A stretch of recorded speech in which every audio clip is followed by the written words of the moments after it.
Guys, welcome back to Behind the Wheel. Sorry it's been a while since I posted a video. Lots going on, not just with work, but things with the car. Kind of the final ends of getting the car ordered, having it come in, trying to figure out how I was going to get it shipped to my house. If you saw my last video, I threw a quick one up there that I actually decided to head to Atlantic City, New Jersey and pick it up. So I'm in California and got a call last Wednesday saying, hey, your car is in here. Going back and forth with carriers trying to figure out how I'm going to get it back. And so I figured, what the hell? So I flew out to Atlantic City last Thursday, stayed overnight, and Friday morning started driving across back to the United States. So I headed through about 9 different states, left on Friday morning and pulled up to my hometown in Sacramento area, California.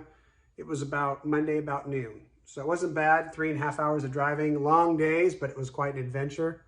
So, yeah, the car's here. There it is in my garage. Let me turn this. Okay, for those of you that were waiting, here is the 2021 Corvette. I reached out to a dealership last September. I think I put a deposit down in October, and the car was built June 25th.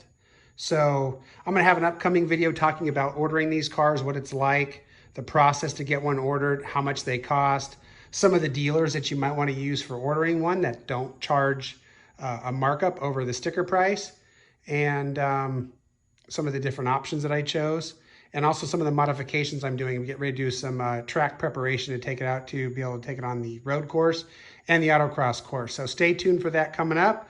Just want to give you guys a sneak peek, but here it is. It's black. If you can see it, the light is bad. It's got black interior, but it does have the adrenaline red seats. Just finally had this thing broke in. Haven't even figured out all the different driving modes yet. Haven't dug into the performance traction management, which is another whole thing.